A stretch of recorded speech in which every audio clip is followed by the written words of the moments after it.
तो हेलो दोस्तों, कैसे हो आप सब। होप करता हूँ ठीक हो गए आप सारे। तो आज हम अपनी सेकंड वीडियो बनाने जा रहे हैं। हम क्या मतलब मैं बनाने जा रहा हूँ। इसका टॉपिक होगा आज की वीडियो का, हमें अपने एल्डर से ड्राइविंग से रिलेटेड क्या क्या बातें सीखनी चाहिए।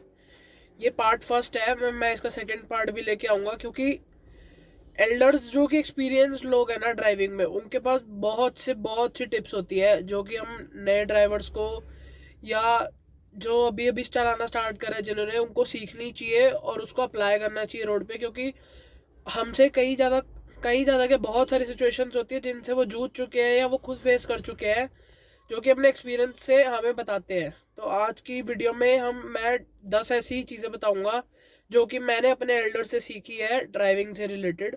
तो चलो स्टार्ट करते हैं। तो ये मैंने पॉइंट्स बना रखे हैं। एक सेकेंड यार, इसको फोकस कर दो थोड़ा सा। तो ये मैंने पॉइंट्स बना रखे हैं। पहले पॉइंट से स्टार्ट करते हैं।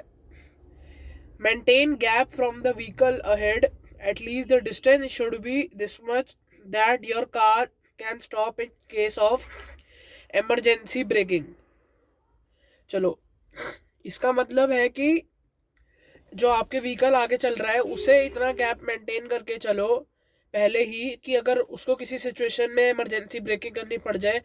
क्योंकि हमें उसकी गाड़ी के आगे तो थोड़ा बहुत दिख रहा है, लेकिन अगर उसको कुछ हो गया या आगे से कोई एकदम से कोई ऑब्जेक्ट आ गया, कोई पर्सन आ गया, कोई भी आ गया, तो इमरजेंसी ब्रेकिंग की सिचुएशन में आप अपनी कार कंट्रोल कर सको, ना कि उसमें जाके भिड़ जाओ। तो ये पहली चीज़ है जो कि हमें हमने हमें सीखने को मिलती है अपने एल्डर से, एक्सपीरियंस ड्राइवर से। चलो सेकंड पॉइंट की बात करते हैं। Driver is not the one who can just push the accelerator, but the one who can control it accordingly, the pushing of accelerator. सीधी बात है भाई, देखो, ड्राइवर वो नहीं होता जो कि सिर्फ एक्सीलरेटर पुश करे। ड्राइवर वो होता है जो कंट्रोल भी कर सके जितना एक्सीलरेटर पुश कर रहा है। अगर ड्राइवर कंट्रोल नहीं कर सकता तो वो अच्छा ड्राइवर नहीं है। आप सिर्फ रेस दबाओगे तो गाड़ी तो भागेगी जितनी भाग सकती है, लेकिन आपको कंट्रोल करनी भी तो आनी चाहिए। आप इतने रिस्पॉन्सिबल तो होने चाहिए कि गाड़ी आप अपनी कंट्रोल कर सको, अपनी जान बचा सको, अपने साथ वालों की, और जिसको ठोक रहे हो, कहाँ भी जाके भिड़ रहे हो, सामने अपने आगे वालों की भी तो जान बचा सको, अपने आसपास वालों की जो चल रहे हैं सड़क पे। देन इसका और इसमें एक मैसेज भी है कि with driving comes the great responsibility. आप सड़क पे निकले हो ड्राइव करने के लिए तो रिस्पॉन्सिबल होना चाहिए आपको। और ड्राइविंग करने के साथ साथ आपको रिस्पॉन्सिबिलिटी होती है आपके ऊपर, अपने सामने वालों की और अपने फैमिली की और अपनी खुद की। थर्ड पॉइंट की बात करें तो डीपर जो होता है, अगर फ्रंट से कोई डीपर मार रहा है तो हम इसका मतलब है, जिस पर्सन ने पहले डीपर मारा तो उसका मतलब है कि उस पर्सन वो इंडिकेट कर रहे हैं कि पहले मुझे जाने दो। तो आपको आपको मतलब काइंडली रोक लेनी है एक जगह गाड़ी और उसको पहले निकल देना चाहिए, अगर आप आमने सामने हो और जगह कम है। तो अगर आप निकलने की सोच रहे हो, अगर उसने डीपर दे दो तो पहले उसे जाने दो आप। उसने डीपर दिया ही इसलिए कि तो वो इंडिकेट कर रहा है कि पहले मैं चले जाता हूँ फिर आप चले जाना। ये पॉइंट है कि dipper from the front means that you have to stop and the car that dippered requested to go first, kindly give him or her the way. यही बात है कि आपको डिपर, अगर सामने से कोई मार रहा है तो उसका मतलब है कि आपको रोकना है, ये नहीं कि आप लड़ने लग जाओ, डिपर के सामने डिपर मारने लग जाओ। बहुत लोग ऐसे देखे, बहुत लोग ऐसे करते हैं। डिपर एक बंदे ने डिपर दिया तो सामने वाला भी डिपर मार रहा है, गेम थोड़ी चल रही है भाई, मजाक हो रहा है कोई। उसका मतलब है कि भाई पहले मुझे जाने दो फिर आप निकल जाना, और तमीज से रोक लेनी चाहिए। भैंस मतलब भैंस क्या, आपको नहीं बढ़ना चाहिए आगे, क्योंकि ये रोड के रूल्स है। और अगर आप ऐसा नहीं करते तो भाई अब क्या बोलूं मैं, ड्राइविंग करना सीखो फिर।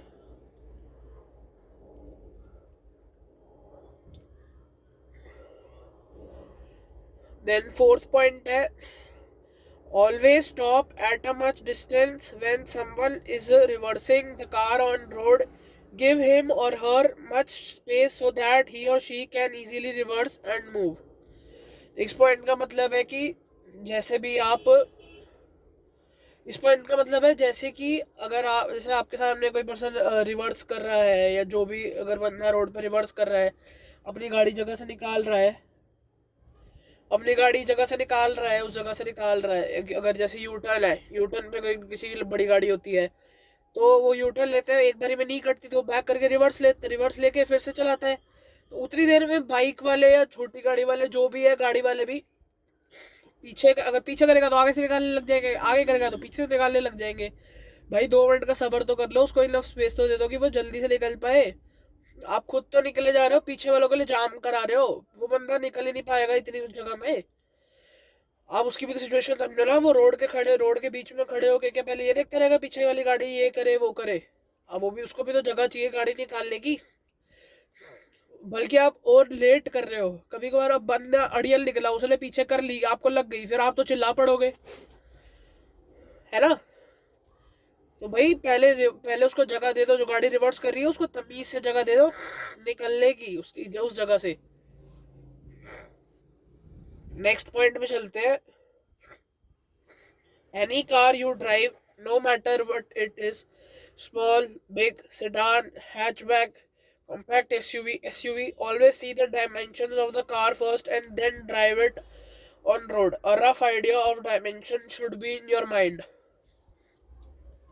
इसका मतलब है कि यार जो भी आप गाड़ी चला रहे हो, छोटी बड़ी SUV, सेडान, कॉम्पैक्ट SUV, आपको उस गाड़ी के डायमेंशंस का आइडिया होना चाहिए, एक रफ आइडिया आपके दिमाग में होना चाहिए कि आगे से पीछे से कहीं से भी आप गाड़ी कर रहे हो, आगे चला रहे हो तो सीधे में आपको साइड भी पता होनी चाहिए कितनी बड़ी है उसकी, और पीछे बैक भी पता होना चाहिए कि सेडान है तो सेडान की डिग्गी निकली होती है तो पहले डिग्गी जाएगी, पहले बैक करोगे तो आपका सिर्फ शीशा है, शीशा थोड़ी जाएगा, पहले डिग्गी भी तो उसके आगे पोर्शन है ना गाड़ी गई, तो वो भी टच हो सकता है पीछे। और जैसे लंबी गाड़ी है तो आपको एक आइडिया होना चाहिए कि लंबी गाड़ी है तो आपने यूटर्न लेना तो थोड़ा आगे जाके लोगे, क्योंकि पीछे वाले पोर्शन को भी तो निकलने की जगह मिले। यूटर्न का अगर आपने कट भी मारना है, कोई कम जगह है वहां से आप निकालोगे तो आपका पीछे का एरिया लग जाएगा लंबी गाड़ी है तो। और आपको सड़क पे चलाने के लिए अपनी गाड़ी की पोजीशन तो पता ही होनी चाहिए भाई। आप जैसे यहाँ बैठे हो, ड्राइविंग सीट पे बैठे हो, अब बोनट आपके कितनी दूर है आपको पता होना चाहिए कि बोनट की एंड कहाँ तक है, आप उतने एरिया तक ही गाड़ी के पीछे रखोगे, फिर उसी एरिया को आपके दिमाग में नहीं होगा, आप तो सीधा जाके गाड़ी में दे मारोगे सामने। तो अपनी कार की डायमेंशंस का पता होना चाहिए कि कितनी लंबी है, कितनी छोटी है, कहाँ तक बोनट जा रहा है, पीछे डिग्गी तो नहीं है, या साइड से कितनी है। कोई जैसे किसी गाड़ी के टायर चौड़े होते हैं जो भी करा के रखते हैं लोग, तो वो पार्ट उनका बाहर निकला होता है, अगर वो उस पार्ट को बिना ध्यान रखे वो निकालते जाएंगे तो किसी के पैर में लग जाएगा, आपका टायर का नुकसान हो जाएगा, और कहीं लग गया वो तो आपको ध्यान रखना चाहिए ना। अगर आपकी गाड़ी के पोर्शन से कोई चीज़ बाहर हो जितनी भी बाहर है तो आपको उसका भी आइडिया रखना चाहिए कि भाई इतनी पोर्शन में इतना टायर मेरा बाहर है, तो वो टायर को भी जगह मिलनी चाहिए ना निकलने की। वो नहीं निकलेगा तो गाड़ी आगे कैसे चलाओगे फिर? समझ गए? तो अब बात करते हैं 6th पॉइंट की। यार एक सेकंड में ना शीशे वीशे खोल लूँ, बड़ी गर्मी सी हो रही है। चलो जी 6th पॉइंट की बात करते हैं। In case of road rage handle the situation calmly. यार देखो रोड रेज में ना सीधा मारने धाड़ने में नहीं उतरना चाहिए, सिचुएशन की मतलब सिचुएशन को समझना चाहिए कि सामने वाले ने किस वजह से ठोका, किस वजह से ठुक गई, या जो भी सिचुएशन है उस टाइम की आपको थोड़ा समझना चाहिए, उस सिचुएशन को कामली हैंडल करना चाहिए। अब आप सीधा मारने धाड़ने पे जाओगे यार देखो आपको भी लगेगी, सामने वाले को भी लगेगी, और फालतू में भैंस वैस होएगी, आपको भी टाइम वेस्ट होएगा, सामने वाले का भी टाइम वेस्ट ही होना है। और रिजल्ट क्या निकलेगा? या वो पैसे देगा सारे के सारे, या आप पैसे दोगे, जो भी निकलेगा सर सुर तो पड़ जाएगा दोनों का। इससे बढ़िया ये है ना कि सीधा जाके बात करो, सिचुएशन को समझो, क्या पता आपकी गलती हो, क्योंकि ताली एक हाथ से तो बचती नहीं, ठीक है। और अगर आपकी गलती नहीं भी है तो भाई सामने वाले की भी सिचुएशन समझो, क्या गलती करी उसने, और इन मामलों में सीधा जाके पुलिस को काम ले दो, या आप आमने सामने भी अगर मैटर सॉर्ट कर रहे हो तो थोड़ा कामली करो, क्योंकि मारने धाड़ने से कोई फायदा नहीं है। आपके भी परिवार है, और जो सामने वाले जिसे लगी है उसका भी परिवार है। 7th पॉइंट की बात करते हैं। इनके if you rash drive on road please use horn actively, your feet should be ready to apply brakes and your eyes and all other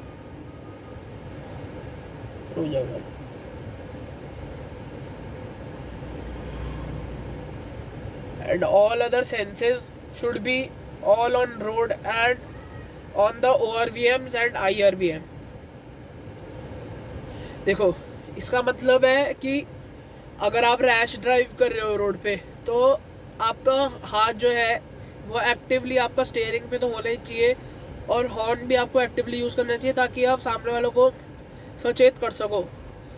ठीक है। देन आपके जो आपके पैर है वो रेस पे तो होंगे ही, लेकिन रेस के साथ साथ इतने एक्टिव होने चाहिए कि ब्रेक भी आप जल्दी से अप्लाई कर सको। आपके पैर ब्रेक पे भी सिचुएशन वाइज होने चाहिए कि भाई एकदम से रोकनी पड़ जाए तो आप ब्रेक लगा सको। और आंखें, आपकी सारी सेंसेस एक्टिव होनी चाहिए ताकि आपकी नज़र ORVMs में और IRVM में पड़ती रहे, आपको रोड का समझ आता रहे कि आपको ब्रेक मारनी पड़ जाए। ठीक है। तो आप एकदम से ब्रेक तो मारोगे, लेकिन पीछे की तो सिचुएशन देखनी होती है, तो आपकी सारी सेंसेस काम करनी चाहिए। अगर आपने किसी को हिट कर दिया तो आपको पता तो लगना चाहिए, चाहे इतना सा ही पोर्शन हिट करा हो। तो यही है, आपको एक्टिव होना चाहिए सिचुएशन को संभालने के लिए। एकदम से ब्रेक अप्लाई करनी है तो देख के करनी है। ठीक है। चलो अब बढ़ते हैं 9th पॉइंट की तरफ। फोकस दोबारा। चलो अब बढ़ते हैं 9th पॉइंट की तरफ। 9th पॉइंट है totally avoid rash driving near hospital, school, market areas और anywhere there are people on road और क्राउडेड एरियाज। इसका मतलब है कि पूरी तरीके से अवॉइड करो रैश ड्राइविंग स्कूल्स के आसपास, हॉस्पिटल्स के आसपास, क्योंकि वहाँ पे, और मार्केट्स के आसपास और क्राउडेड एरियाज में, क्योंकि वहाँ पे आपको कुछ नहीं पता कि किस टाइम पे कौन सा बंदा, कौन सी, मतलब कोई सी भी पर्सन, कोई सा भी पर्सन आपके आगे आ सकता है। और बच्चे तो देखो यार, आपको पता ही है, स्कूल से निकल रहे होते हैं बच्चे, तो उनको कोई अता पता नहीं होता कि गाड़ियाँ है, ये है, वो है, वो अपनी मस्ती में चलते हैं सड़क पे। तो और अगर किसी बच्चे को हिट होगी तो आप पे ही ब्लेम आएगा कि आपने हिट कर दी, और उनकी किसी की गलती होगी भी तो भी नहीं कोई एक्शन लिया जाएगा, आप पे ही ब्लेम आएगा सारा। तो इससे बेटर ये है कि आप ही धीरे चलाएं। और वैसे भी यार, बच्चे निकल रहे हैं तो आपको पता ही है कि भाई बच्चे इतना ध्यान नहीं देते, तो आप एक रिस्पॉन्सिबल ड्राइवर बन के चलिए और आप स्लो चलाइए, उधर रैश ड्राइविंग करने की बिल्कुल कोशिश मत करिए। और मार्केट में भी ऐसे होता है यार, वीकली मार्केट्स लगती है या जो सी भी मार्केट है यार, लोग निकल रहे होते हैं, तो कृपया आप ही ध्यान से चलाइए ना, क्यों सामने वाले को हिट होने का मौका दे रहे हैं। ठीक है। अब बात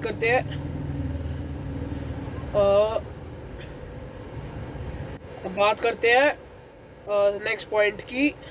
do not हॉन्क until necessary when pedestrians are walking with small children. If there is need of honking, just use small horn going near to them on very low speed.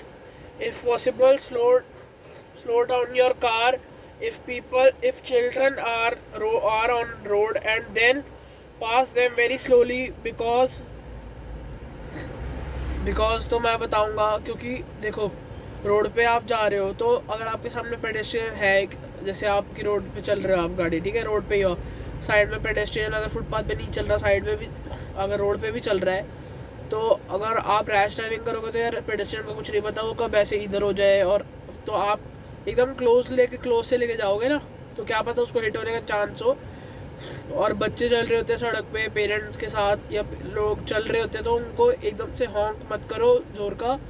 आप उनके पास जाओ लो स्पीड में, आप थोड़ा सा रेव करोगे तो भी उनको पता लग जाएगा, या आप एक बिल्कुल ज़रा सा जैसे इतना सा हॉर्न बजाओ और वो समझ जाएंगे, तो आप साइड होने का मौका दें उन्हें, एकदम से हॉन्क ना करें, क्योंकि यार बच्चे होते हैं वो डर जाते हैं। और ना जो एजड पीपल होते हैं ना, जो सड़क पे ड्राइव भी कर रहे हो या चल रहे हो, तो उनके आसपास यार मत चलाया करो तेज़, या हॉन्क भी मत करा करो उनके आसपास, क्योंकि यार किसी को भी एजेड पर्सन को ना हार्ट अटैक आने का बहुत ज़्यादा चांस होता है। आपका हॉर्न तेज़ हुआ, वो एकदम से डर गए, कुछ भी हुआ, तो यार एकदम से अटैक पड़ सकता है, इसलिए। और जैसे कोई भी सड़क पे चल रहा है यार, उसको जाके एकदम से हॉन्क मत करो। आप अगर आपको हटाना है उसको, तो देखो पेडेस्ट्रियन को थोड़ा चांस दो कि वो हट जाए आपके रेव से, आप क्लोज आओ उनके, फिर इतना सा बिल्कुल ज़रा सा हॉर्न करो ताकि उनको बस संकेत हो जाए कि भाई पीछे गाड़ी है, तो अब साइड हो जाए। ठीक है।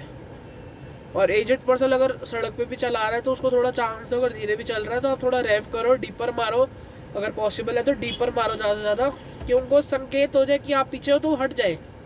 हॉन्क एकदम से मत करो यार, एकदम हाइपर हॉन्किंग मत करो उनको कि वो डर जाए यार फालतू में, क्योंकि यार एज के साथ साथ थोड़ी ना मतलब हेल्थ में भी दिक्कत तो हो ही जाती है ना। अब एकदम से किसी को अटैक पड़ गया आपकी हॉर्न की वजह से, क्योंकि बहुत सारे ऐसे केसेस हो रखे हैं।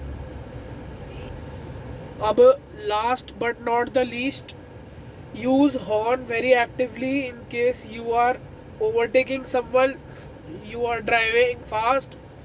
Always honk if you are overtaking until you finally pass them. Do this because you have to make them properly aware of your presence or your overtaking them.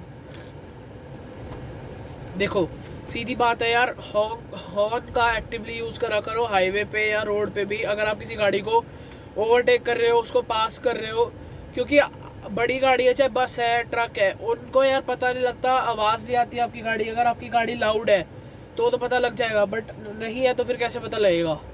तो उनको सीधा हॉर्न करो, और सामने वाले जो भी गाड़ी चला रहा है उसको वो अवेयर होना चाहिए आपकी कार की प्रेजेंस के लिए, उसको पता होना चाहिए कि आपकी कार है, तो आप ओवरटेक करो, वरना ना करो। पूरा हॉर्न दे के करो, चाहे बंदा परेशान हो जाए, लेकिन आप हॉर्न दो, क्योंकि आप रिस्क नहीं ले सकते बिल्कुल भी, क्योंकि आपकी भी फैमिली है और उस सामने वाले की भी फैमिली है। तो आप उसको पूरा अवेयर करके चलो कि आप ओवरटेक कर रहे हो, तो भाई वो तमीज़ से शांत हो जाए, आपको जगह दे दे और ओवरटेक कर लो आप आसानी से। पूरा अवेयर करके चला करो। और बस ट्रक के साइड में तो बिल्कुल भी चांस मत लिया करो, पूरा हॉर्न दे के चला करो। जब तक पास ना हो जाओ आप उसकी गाड़ी को, उसको कार को, बस को, ट्रक को ओवरटेक ना कर लो, तब तक पूरा हॉर्न दे रखो। जैसे एक्टिवली आप हॉर्न प्रेस करते जाया करो या डीपर भी मारते करो साथ में। उसके बाद नज़र में आ जानी चाहिए आपकी गाड़ी, एक बार नज़र में आ गई आपकी कार, स्कूटर, बाइक कुछ भी है, तो आप इजीली पास कर सकते हो। चलो आज की वीडियो में इतना ही था, बाकी आपसे मिलते हैं नेक्स्ट वीडियो में। अगर आपको ये लेसन अगर अच्छा लगा हो, आपको वीडियो पसंद आई हो, तो चैनल को सब्सक्राइब कर देना और ये वीडियो को लाइक कर देना और अपने फ्रेंड्स के साथ भी शेयर कर देना। चलो थैंक यू दोस्तों, thank you all, bye bye.